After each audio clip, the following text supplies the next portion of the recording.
Thank you very much indeed. Welcome everyone to this month's customer training webinar. This isn't a usual one. Obviously, this is all about the deputy brand refresh. So it's a little different from usual. Rather than concentrating on a specific learning topic, I want to share some insight into the deputy brand refresh, which hopefully you've all had a chance to see and interact with over the last couple of weeks. Please do ask your questions throughout. There will be a little bit of video here and there, actually mainly just at the beginning, just to give you some background into the brand refresh. And that will give me a chance to do some answers to any of your questions. So do use the Q&A box for any questions throughout. And I'm going to be looking at the questions and the platform itself at the end as well. So that I'm going to change my name from Deputy Training to my actual name. There we go. So that I can jump to the platform at the end and carry on with any extra questions as well. All right. So here's the agenda and what we're going to be looking at today. The brand history. So we'll have a quick insight into how we've evolved our brand. So you'll hear from a couple of members of the team in Australia.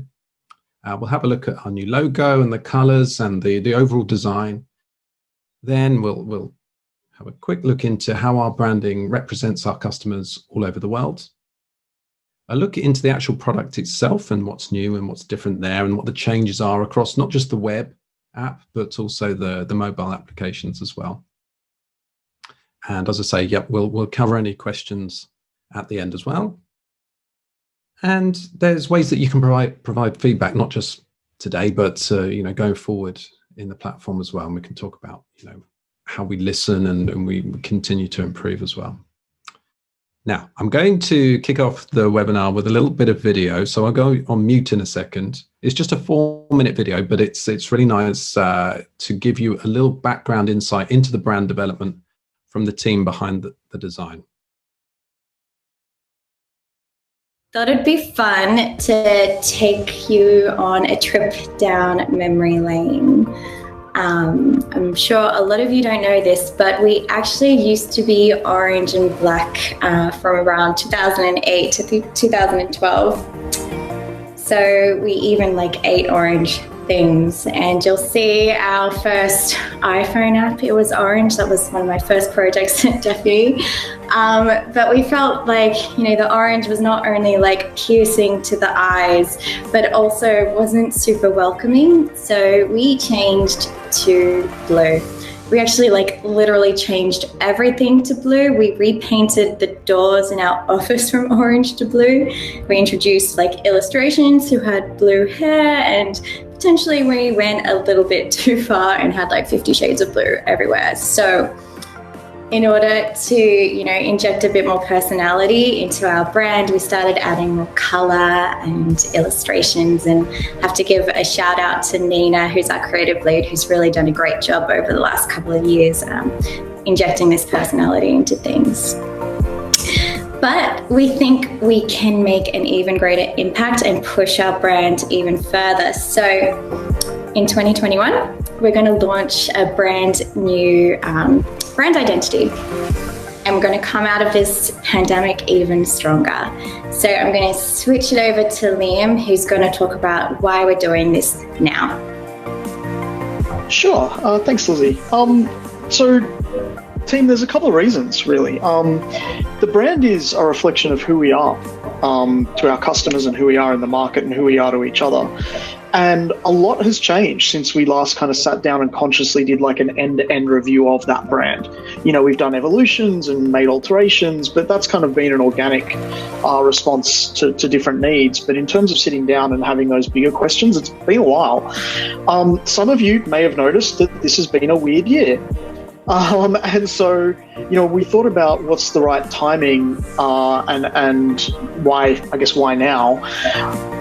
The market's changed, and it changed a lot. We actually started the brand project in its earliest incarnations, vetting agencies and all the rest of it, last year. because we recognized that we had changed and our customer base and what they were trying to do, and the world of workforce had changed as well. When the pandemic hit, we put it on pause. Obviously, we had sort of more pressing priorities in terms of taking care of our business and each other and our customers. But then when we were talking about it, we realized it was a good time to sort of start it up again. We'd launched the mission, vision, and values, so we understood ourselves a little bit better. And if we restarted the brand project, then we'd be on a footing to go into the new year and launch this new brand. So the timing of all of that worked out quite well. My favorite thing about this whole brand experience has been getting to work with such a diverse group of people all across Deputy. I feel like we've all rallied together to create this new brand, and that's why it truly reflects who we are and also who our customers are. And of course, it really represents our unique spark.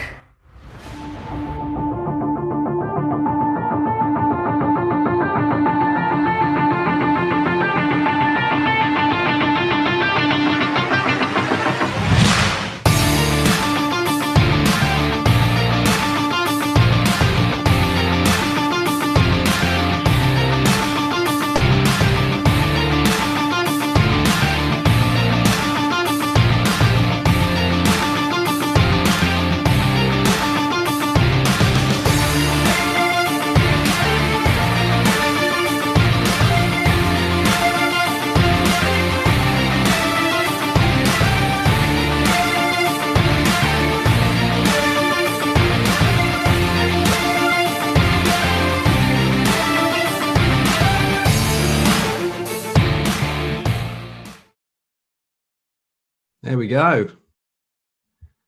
There we go. So over the past 6 months, we've been working on our most inspiring design project to date, the brand refresh. So the refresh includes a new logo, a new color palette, totally new illustration style, and an overall, a really fresh visual identity, which reflects our mission, our vision, and our values. So this is also recently been updated, and our company mission is to simplify shift work. Our vision to help create thriving workplaces in every community. And you can see our core set of company values on the right there. And they drive everything that we do internally and, of course, externally to help our customers and each other to flourish. So why a brand refresh? Well, along with the world of work, we've evolved a lot as a company over the past 12 years, and we've shifted our focus from building solutions for businesses and business owners to creating experiences which make shift work more simple and more enjoyable for everyone. So we've been thinking about our brand for a while, but 2020, just saying that word 2020 just evokes emotion, doesn't it? It's really put things into perspective, and we felt that we really needed to create a brand that reflects how our core values and our vision have also evolved.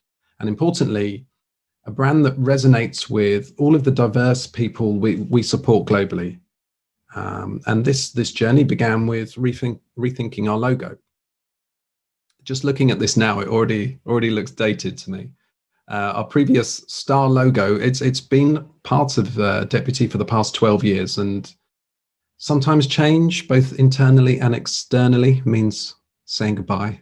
It also makes room for improvement. And we thought about those 12 years and where we are now and where we want to be in the next several decades. We felt that this Deputy star logo, it just no longer serves its purpose.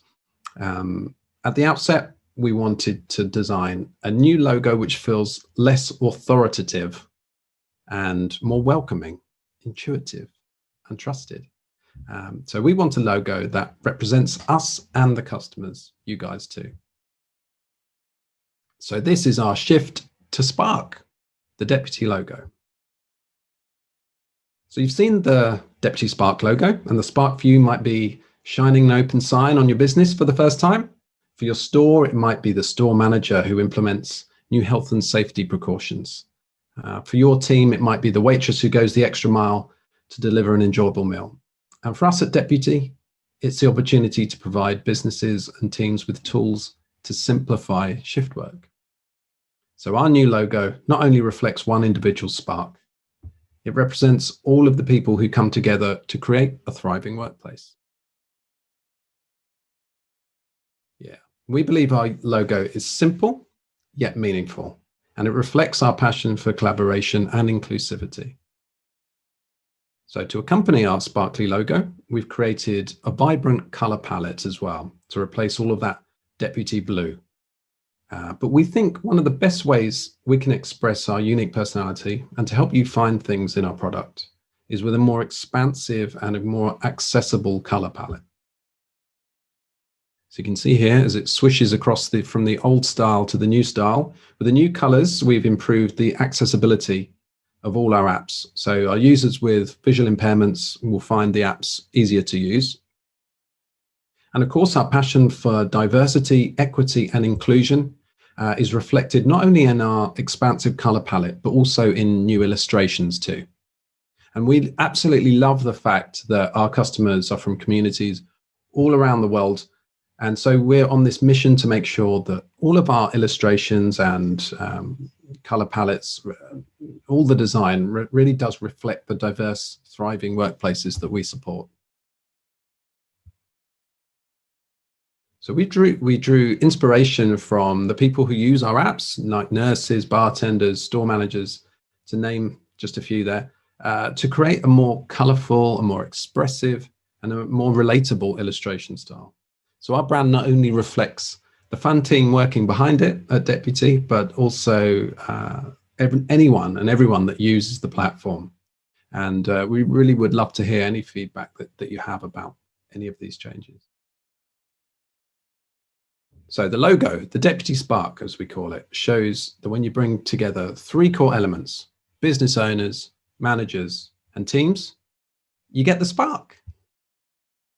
So we'll have a good look now at some color changes and the app icons for the smartphone and the tablet kiosk apps. So you can see we've got the new logos here. So when you go to the App Store for iOS and for the iPad tablet, this is what they'll look like now, the icons.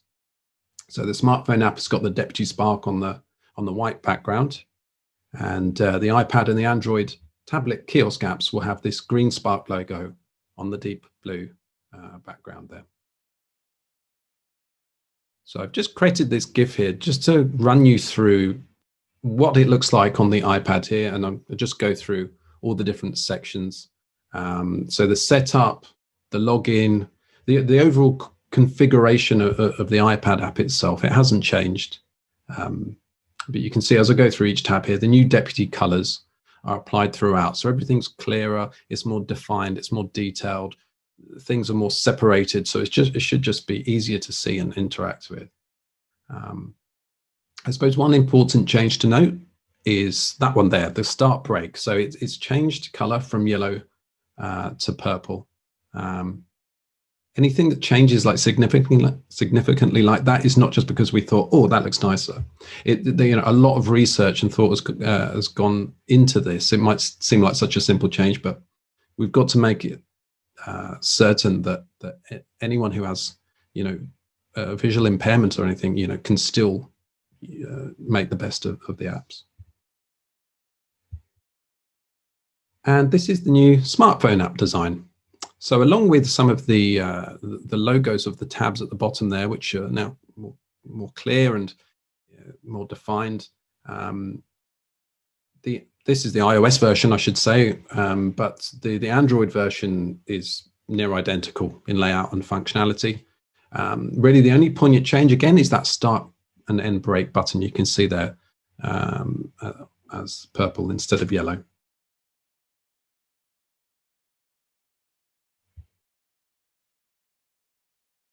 So here are the shift status changes. Now we can jump into my desktop platform in a few minutes and run through some examples, but we've worked to modernize the schedule tab as well.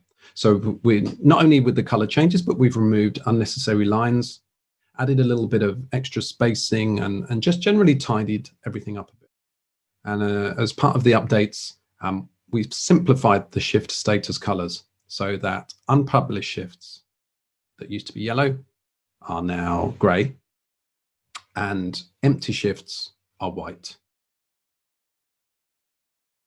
Across the web, you'll see our updated color palette as well. So we've now increased the contrast as well, which again meets accessibility guidelines. And we've also updated icons and other components as well.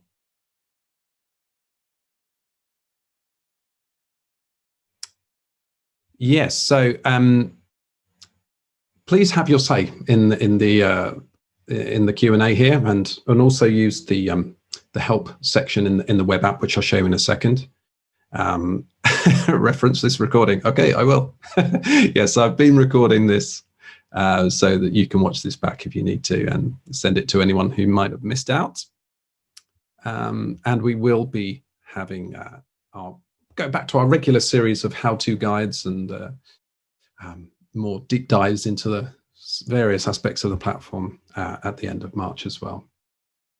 I've just noticed one question come in here from Paolo. Hey, Paolo, thanks for joining us today.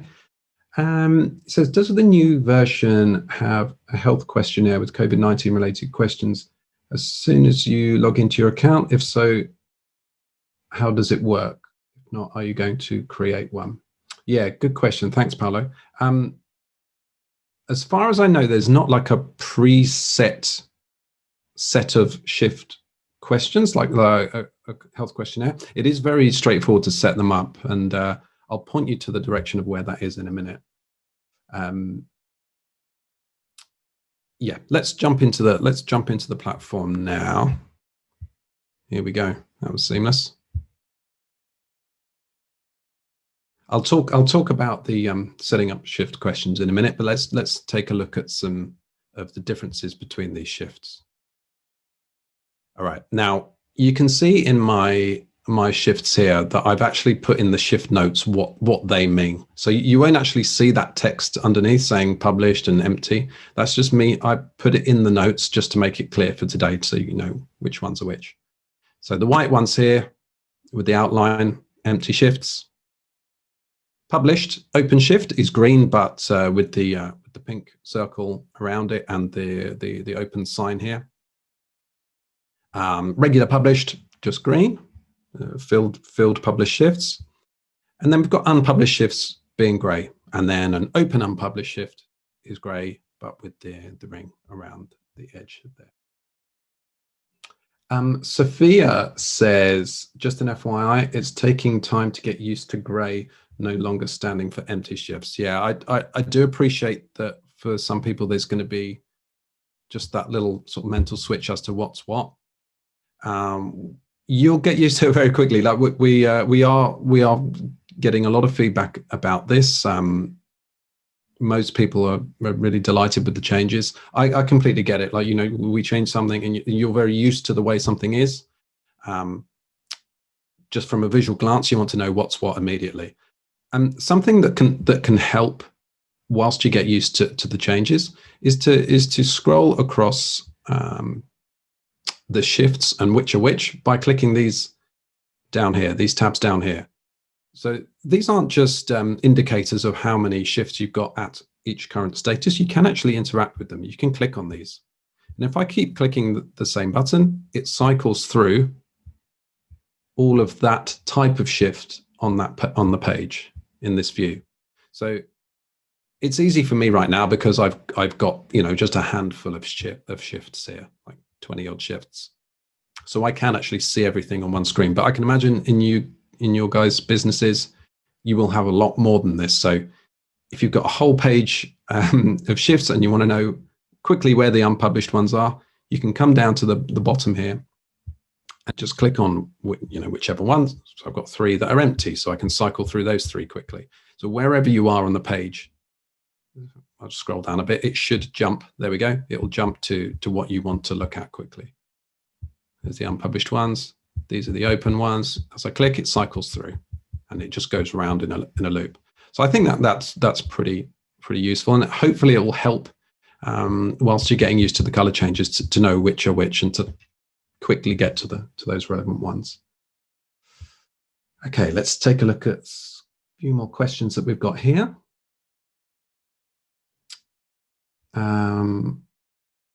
Yes, Gordon is agreeing with you, Paolo. He's saying, I think having just a few COVID questions at the beginning of the shifts when each person logs in would be a good idea. Absolutely, it is.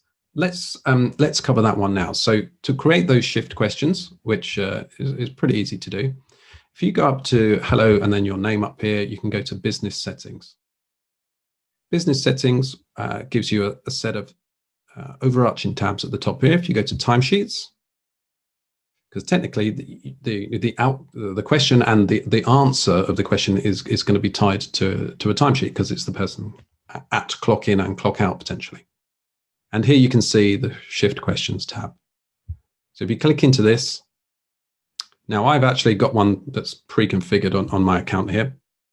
You can dive in by pressing this little pencil over the paper icon and amend the setting here. So you can name it, obviously ask prompt the person as to what you want them to do, how you want them to interact, whether it's a tick box or whether it's actually replying with some text or a number, whatever it might be. You can have it at the beginning, before they clock in, at the point of submitting a clock out shift, or even both as well. You can have multiples of this.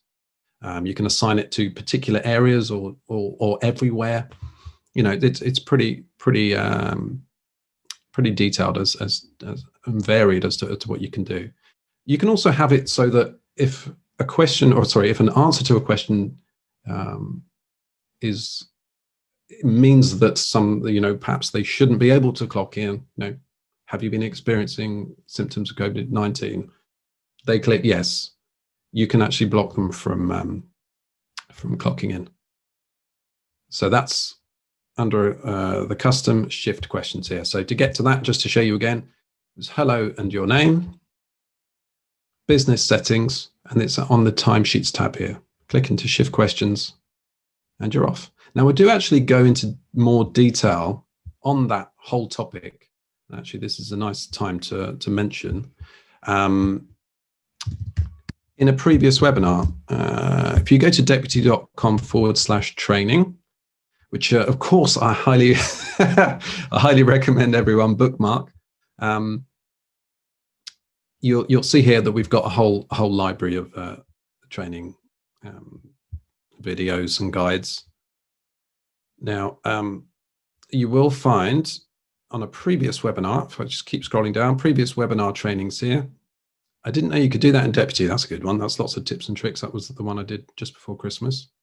But in the new Deputy features for June 2020, that one there, I do go into how to create shift questions and configure everything with lots of different examples, particularly around a health questionnaire, as you're asking for. Oh, here we go. And actually, if that is the only bit you're interested in the webinar, then I actually cut it. I chopped it out, and it's in its own shorter form video here, how to create pre and post questions at clock in or clock out. Yeah, so deputy.com/training and go to the training library. This is also where you can register for these webinars as well. Yeah, I'm sure you may have seen before. All right, let's have a look. Just taking a look at your questions, so it might be a second.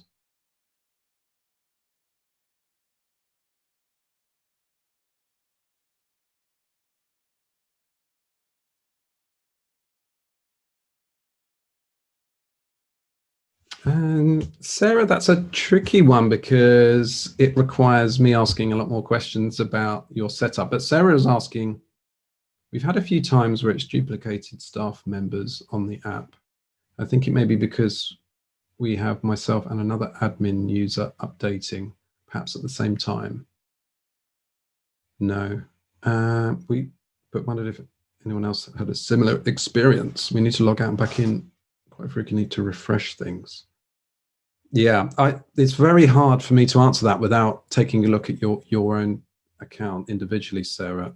If you're getting duplications, are you integrating with a point of sale system or a payroll platform that maybe you have already uploaded staff into your people section manually, but then have synced with a point of sale or a payrolls platform that might already have those users and automatically bring them in and therefore double up. You won't be able to double up if the email address is the same. So all I can think of is what's happened is you've got one set of people with their email addresses, and then you've got the same names with either different email addresses or no email addresses that have come from the other platforms or someone else uploading. So there's a duplication of names, but you cannot have two of the same account. So there's a few. Oh, she's followed up here. No integrations at present. I think it's probably user error. This was my really long roundabout way of saying it's you. Yes, I mean, just from experience, that is typical of getting double ups. Is usually from an integration. You say it's not, so all I can imagine is yeah, you've got, like you say, you've got two admins that are trying to do the same thing. Just get them to talk to each other. What can I say? All right, let's have a look at any more questions. So super speedy webinar today, just to go through the new look and feel of the brand. So we just wanted to really give you guys an update as to a bit of background information as to you know why we make these changes. I know it's been a very long time since we made such a impactful set of changes on the platform itself, but hopefully I just think it looks so much more clean and easy to interact with now. Any more questions? I've answered everything that I can see. You know, we've got another 15 minutes. Feel free to ask me anything else about the platform. Why not? This is a chance to ask questions whilst I'm looking at my account here. If you've got any burning ones, there might be some other people here that's yeah, Rihanna, go for it. Since it's a short session today, may I ask a question on exporting timesheets? Please do. Let's hope I know the answer. Hopefully Rihanna is furiously typing away now.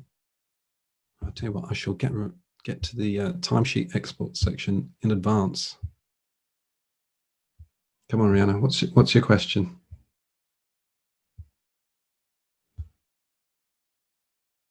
Rihanna, I think you're in Dubai, aren't you? There you are. Here we go. We have employees working a 5-day week and some a 6-day week. If they are not scheduled and work an unscheduled shift, how do I export that? I don't 100% understand your question. I mean, you export a timesheet regardless of whether it's scheduled or not. If someone has created a unscheduled shift, you'll see, because it will have a little icon on it. And now here's my chance to find it. Here we go. So you see this little icon here. If you hover over, it says non-scheduled. That's how you know that something wasn't pre-scheduled. But you treat it just like any other timesheet, and it'll appear in the export timesheets. You know, that there's no difference here between what was scheduled and what wasn't. Yeah, I'm not exactly sure. Do you want to give me any more detail on that question?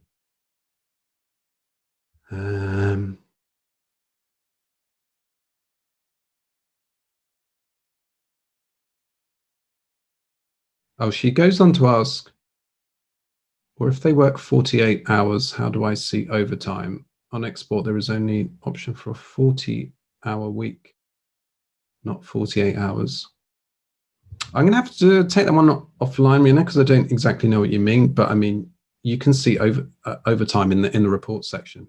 So you can actually create a custom report that says anything that's over this number of hours, mark as true, and then filter by what's true and false, and then you can see all the hours for whatever people that go over and above a certain number.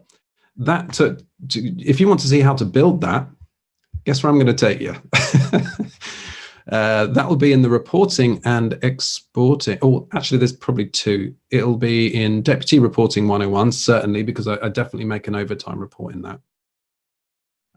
If it isn't, and you have to forgive me for not remembering because I've made dozens of these things, go to the Reporting and Exporting webinar, because I covered tons of different ways that you can build custom reports and get your data out of Deputy.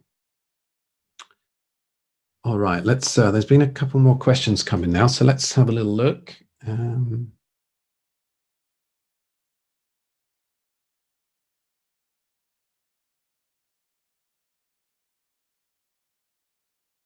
Matthew says, "Hi, my business relies a lot on the amount of people on shift. Lately, I noticed the numbers in stats take some time to refresh when adding someone or changing a break. And I noticed that I have to refresh the page a lot for stats to update correctly." Yeah, again, Matthew, this is a tricky one to answer because everyone's account experience is slightly different, purely based on bandwidth that's available to you. Because if we had like a deputy-wide problem with loading times, that we would absolutely know about it, and let our customers know about it.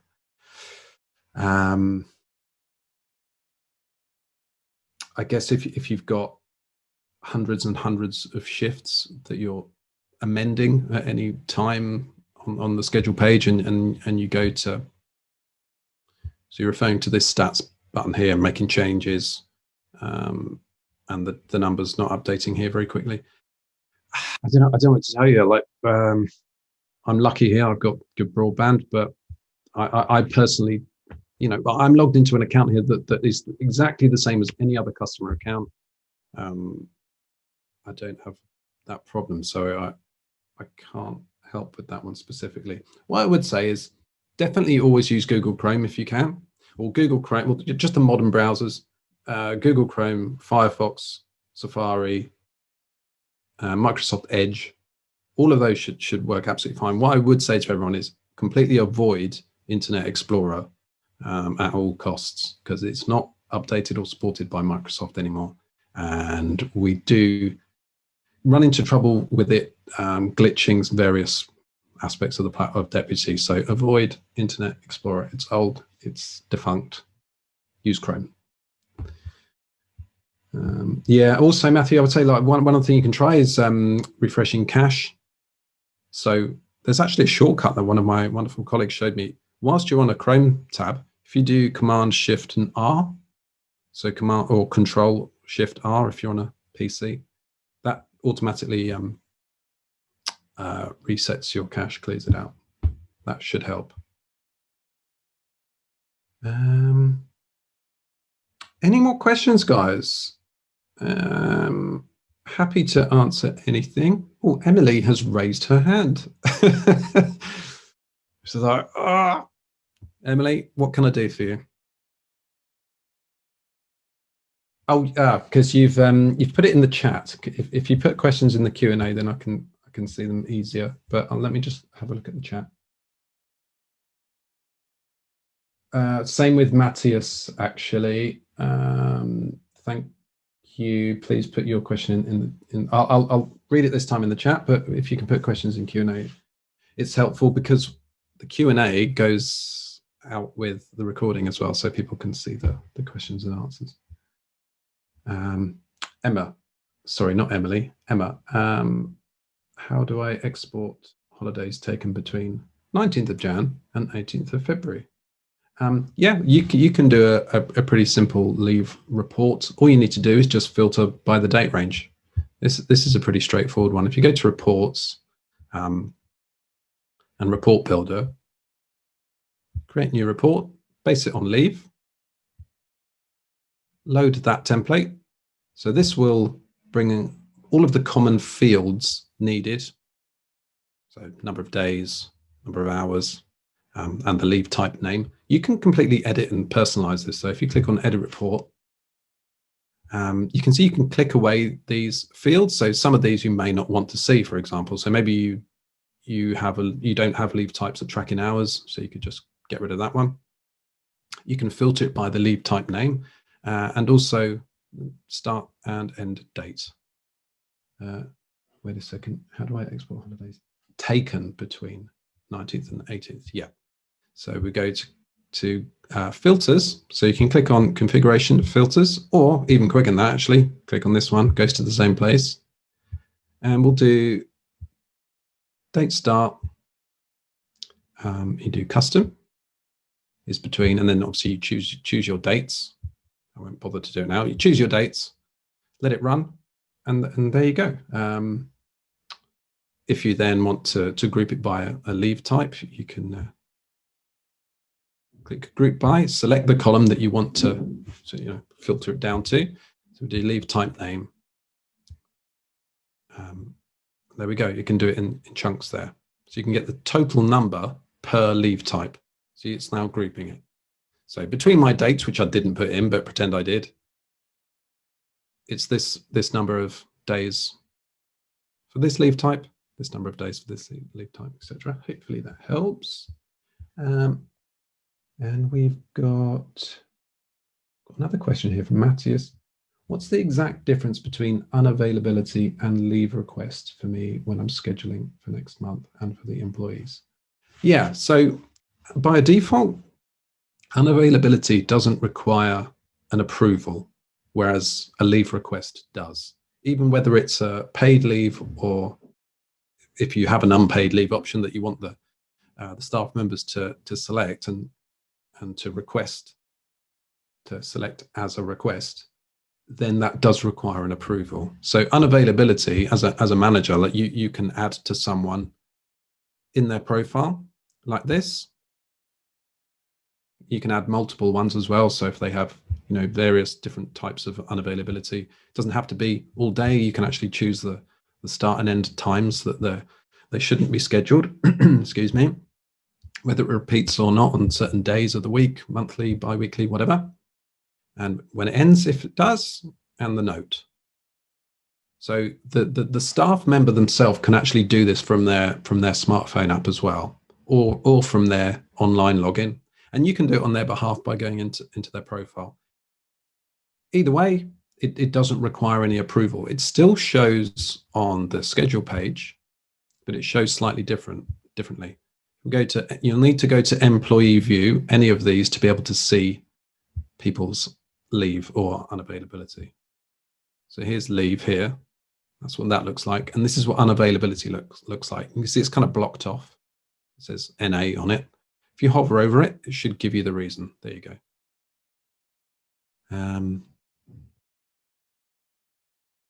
So that's the difference. Hopefully that helps. Yeah, good stuff. Let's have a look. Oh, we've got one more question here from Nigel. Hi, Nigel. Newsfeed. To send information to a selected group of personnel and not the entire workforce, what is the most efficient way of selecting, say, 90 out of 150 people? I've used training qualifications as a means of selecting groups. Yeah, that was going to be one idea. But our groupings often change. Well, I mean, okay, so Nigel is asking about sending messages to groups of people that aren't necessarily all in one location, and don't always have a training tag that you can filter them by on the people tab, because that's something you can do. You can bulk message everyone that has a certain training tag. You can do the filter first like this. So I've selected everyone that's got this training tag. And then you can select everybody and do a bulk action of send message. So that would have been he beat me to it then, Nigel, because that would have been my suggestion. So, because then it doesn't matter what location their location or locations they're tied to. But as you say, if it constantly changes, what can you do? Like there's no easy way around it. You'd have to hope that most of them had a training tag, and then you just add the rest in ad hoc. Or I don't know, can you use a series of training tags? Because that's the only way you could do it. You could have one training tag for the majority, select all of them, send the message, copy the message text, find the other bulk people of a different training tag, paste the message and send it to them. I can't think of a quicker way around it. Like that, if the group of people that you're sending a message to changes regularly, and it's not going to be the same groups, there's no faster solution as far as I can think.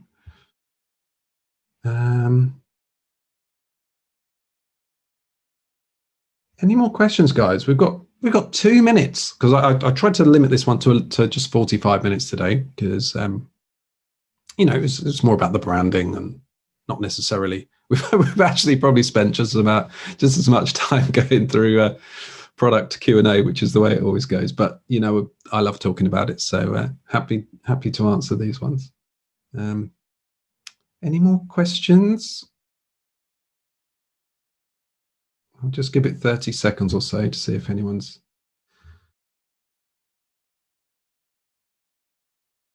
Yeah, Nigel says ad hoc is the way I've populated groups before when I can't select from locations or training. Yeah, sorry, Nigel. I honestly, there's nothing else I can think of. I'll ask around the team, because we love like a little Sherlock style problem to try and solve. Emma says I can't put a question in the Q&A. So no, Emma, what can I tell you? Everyone else seems to have managed. No offense, but okay. A special one-off, Emma. Please put your question in the chat then, if need be, and I'll see if I can help.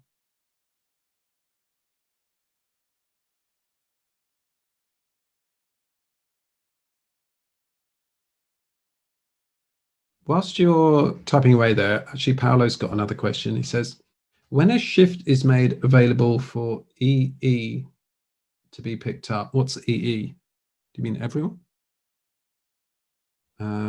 Can you select specific locations? Well, if you are asking when a shift is made available for everyone, I'm just going to have to assume EE stands for everyone. To be picked. Oh, employee. Okay, sorry. Is this lingo I don't know about, like 2 E's? Is that like a abbreviation that I'm not down with the abbreviations?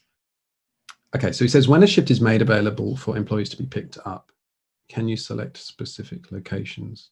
Well, if the shift is available, I mean, you have to put it in a location in the first place. I'm not sure I understand what you mean. Like when you create a shift, it has to go in a location. Can you select specific locations? I'm trying to think what you mean. Yeah, I mean, of course, yeah, you're making an open shift. You can put it in any location. Like just make sure you have the correct location selected that you want to put it in. Say it's for Harper's Cleaning. Then I can put an open shift somewhere and publish it out. This will go to everybody who has this location tagged in their works at section in their profile. But it will also look for people who are trained correctly for this area. If it does have any training requirements, it'll also only go to people who are available on this day within these hours. And that by claiming it wouldn't take them beyond their stress profile hours if they have like limited to 2 days a week or 24 hours or whatever it might be. I hope that helps. Oh, here we go. Emma's got the question in. Here we go. I found where you pulled that report. I just can't see how to put the start and end dates in. Could you quickly just show that again, please? Yeah, the start and end dates actually are in the default. Let me go back to the dashboard. So when you go to Report Builder here, click on Create New Report. choose leave as what's called the primary data source. So these 9 even templates just give you a starting point, like a jumping off point. So just think about what the actual real outcome data type is that you're looking for. Honestly, 9 times out of 10, it'll be timesheet data. It'll be hours worked. That's pretty much the most commonly used one. But on this occasion, choose leave, because then it gives you like a preset list of fields. And start date and end date are of the leave are default columns. Does that answer your question, Emma? Hopefully it does.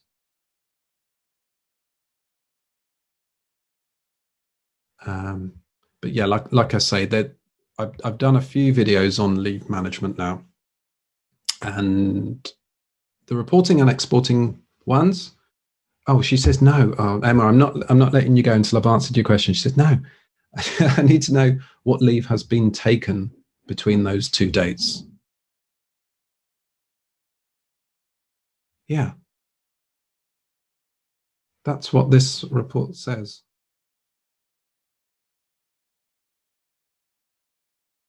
We're having a breakdown in communication here, Emma. I want to answer, but how do you put those 2 dates in? Oh, okay, yeah. Go to configuration and click filters. Select column, and then for date start, you say it's between, and then you put your dates in. So I can't remember what your dates are. I think it was January the 19th. Choose the same. And date end. February the 18th, I think it was. I don't have any leave days in between those 2, but that's then what would show. Hopefully that now makes sense. That's how you put your specific dates in. And she says, so if someone takes a holiday from, say, 15th to 20th, would it just pull up until the 18th? Yes. Yes. It would only include the time. So it's not about the request, it's the time taken, as you say. Wonderful, thanks. Great. let's end on that. Let's end on that high notes. We got the answer to Emma's question. I can relax now. Well, thank you everyone. It's 11:50. Sorry to go 5 minutes over there. Just wanted to make sure we get some questions asked and answered.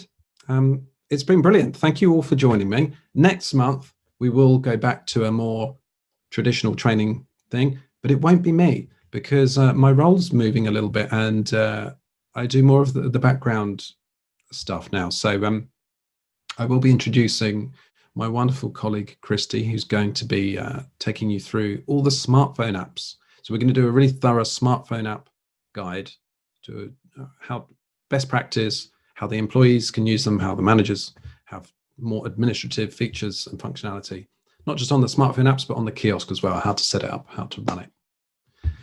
So look out for that soon. And I'll follow up after today with links on how you can do feedback for the brand refresh, and just in general as well. If you ever want to know what's new on the platform, click on help here, and we've got what's new. So the most recent update will probably be something about the brand refresh and other product, as product gets updated and improved pretty much every other week now, it seems.